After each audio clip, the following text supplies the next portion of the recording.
So, story time, if I may, about Sabbaths, sabbaticals, mental health a little bit, and how we shoot our own people. So, a little bit of a story background.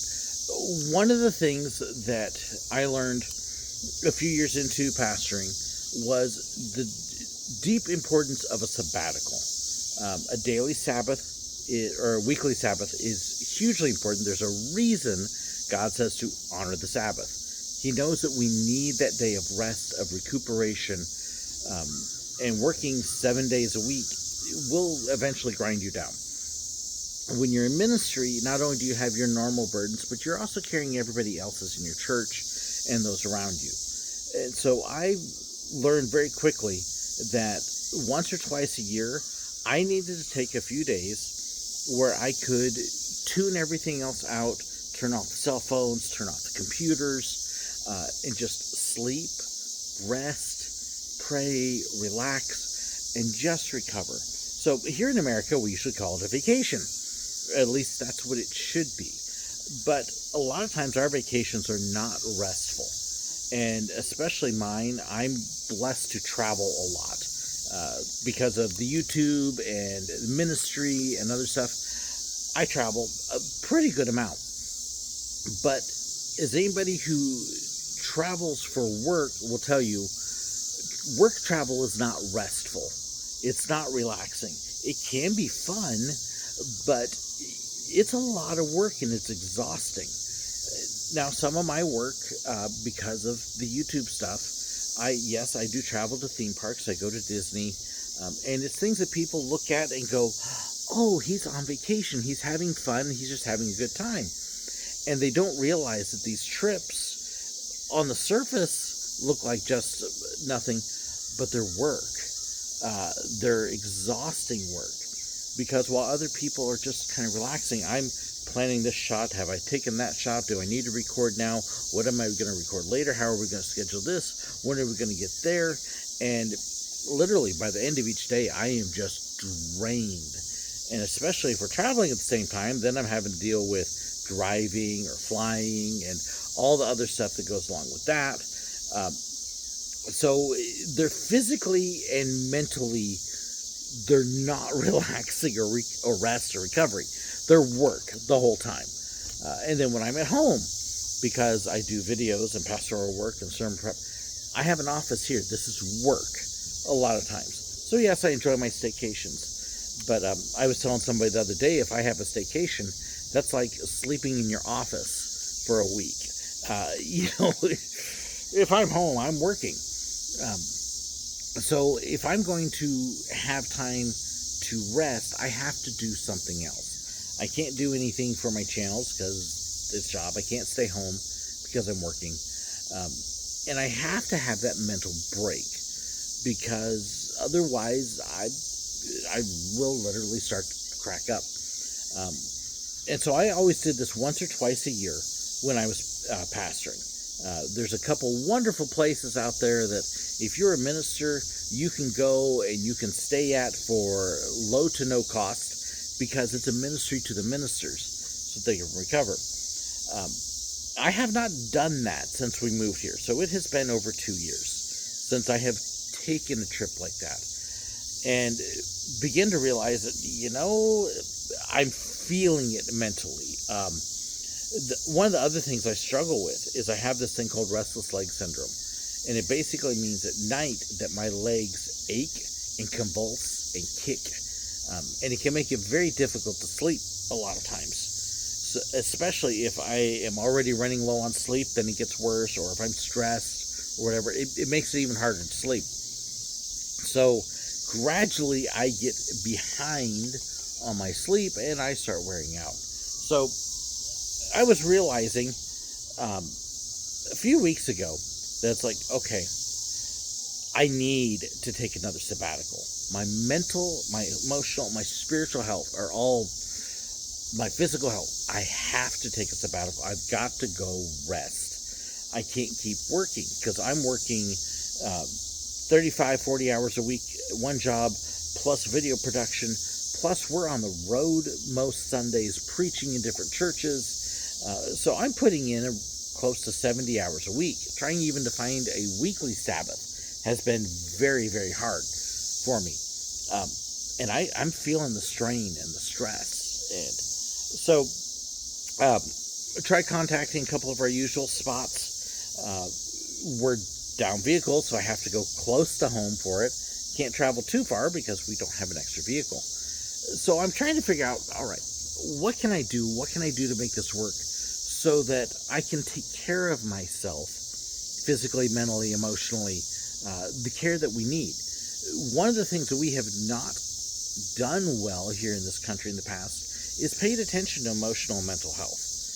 It is hugely important. We think depression, stop being depressed, just get over it. We think that mental health we don't treat it the way it should be treated. We don't take it seriously a lot of times. We're getting better, but we're not there. So I'm realizing I need to take care of myself.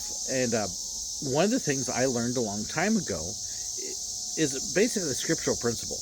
You have not because you ask not. So, all right, if I need a little bit of assistance, I ask.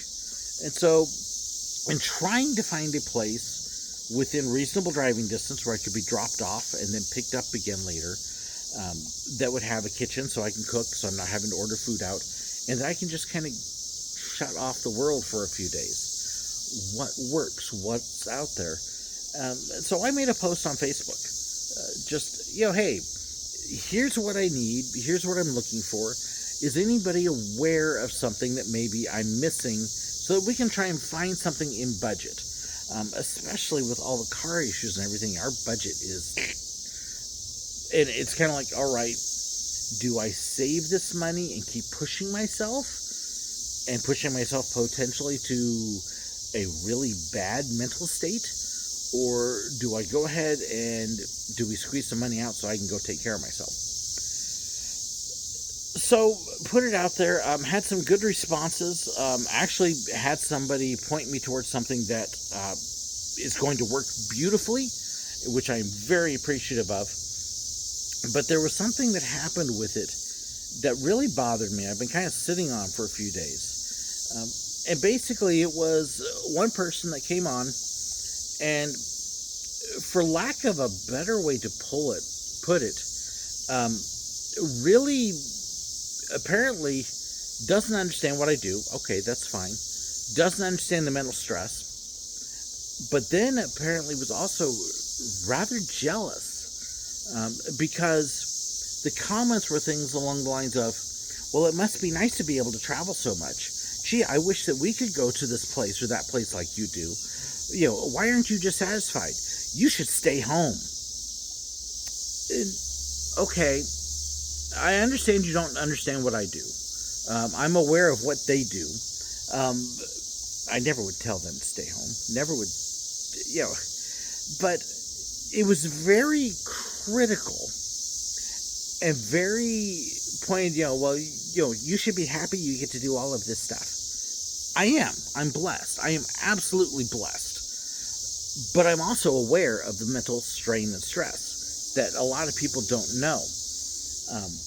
I am aware that when I do a 4-day trip to Disney, it is basically 4 days packed full, not just a fun activity, but work and stress and strain, and I come home tired. And I felt kind of bad, because here this person is, and they're just, and I'm kind of going, look, and they, at one point they even made a comment of, why don't you just go online and beg? And I'm like, I'm kind of am, because I know I have to have this. And then they actually sent me a note that said, well, you don't have enough joy. You bring out a critical spirit. And I'm going, okay, I'm exhausted. I'm worn out. It's kind of hard to show joy when you're on the verge of collapse. I'm recognizing this. And it really kind of, it made me aware that this person desperately needed a break and a vacation of their own. And I actually sent them information on a couple places. Look, You can go here. This is cheap. You can do this. I can't get there right now. You should probably consider it. Um, but it also made me aware of how often people in general and people in the church attack each other. And at a time when somebody is weak and in need, and we tell them, buck up, what's your problem? Get over it. Um, and whether it's mental health, I had one time way back years ago when I was youth pastoring in Southern California. And I had actually gotten in front of my youth group one night. We'd had a hard day. And I told the teens, I says, hey, guys, it's been a rough day. We've had some stuff going on. I need prayer. Would you pray for me?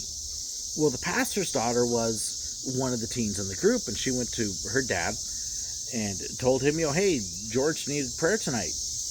And he came to me and he reamed me. You never let them know you have a weakness or a problem. You never reveal your vulnerabilities. And I was kind of like, I'm not perfect, neither are you. Why are we pretending? If we got a need, one, we have a need. We need prayer. And two, how are we going to pretend? How are we going to support people in need if we refuse to acknowledge our own? It's something that we've really struggled with. And I've run into other ministers in the past who never let your vulnerabilities out, never let your weaknesses show. We're all in this together. God stuck us in a platform temporarily, but to show the way that, hey, as I walk through this, come with me. And as I struggle with these things, hey, come with me, because you probably do too. And it really bothered me that, and I know we do this, but here I am at a state of mental need, emotional need, spiritual need. And it was basically I don't want to hear about your problems. Go deal with yourself. And it was rude. It was mean. It was uncaring.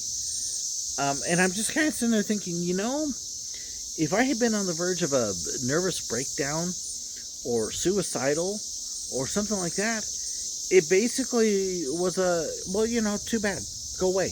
I don't want to hear your problems. I don't want to acknowledge your problems. I'm certainly not going to help you. I'm not going to give you a kind word. I'm not going to say, hey, I'm so sorry. I wish I could do something. I'm not even going to pray for you. I'm just going to, you don't have enough joy. Well, no joke. In this case, it came out on the surface. But so often, it's under the surface as well.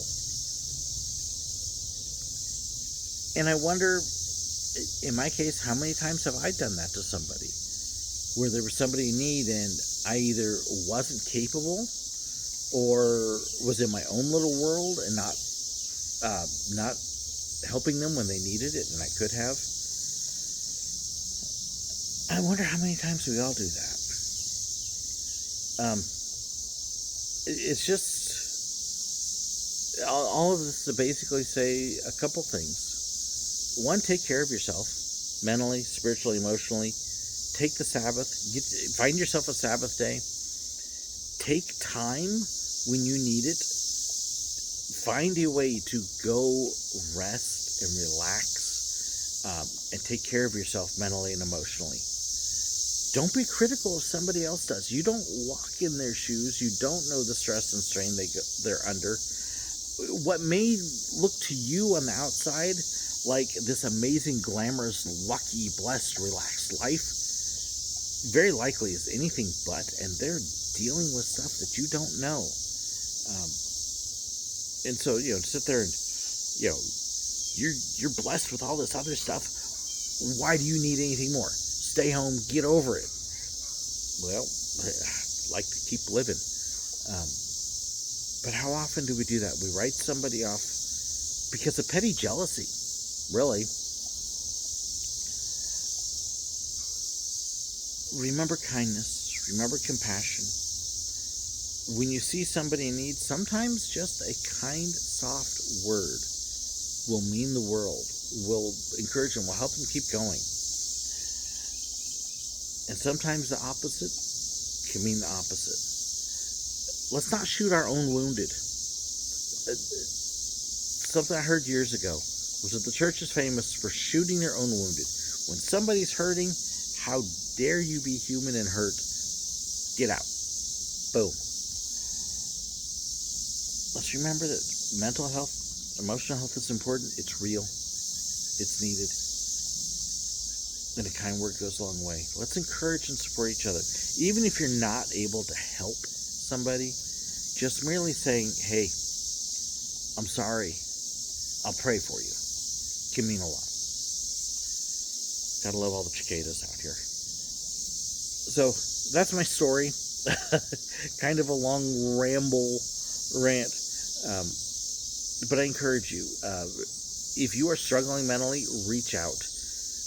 Look for people who will help you. If you need that break, there are places out there that you can get one. Definitely seek them out. Take care of yourself. It's not a sign of weakness to need a break. It's a sign of being human. God designed us to need breaks. 6 days of work, keep the Sabbath day holy and a day of rest. Take care of yourself. Thank you so much for watching this whole deal.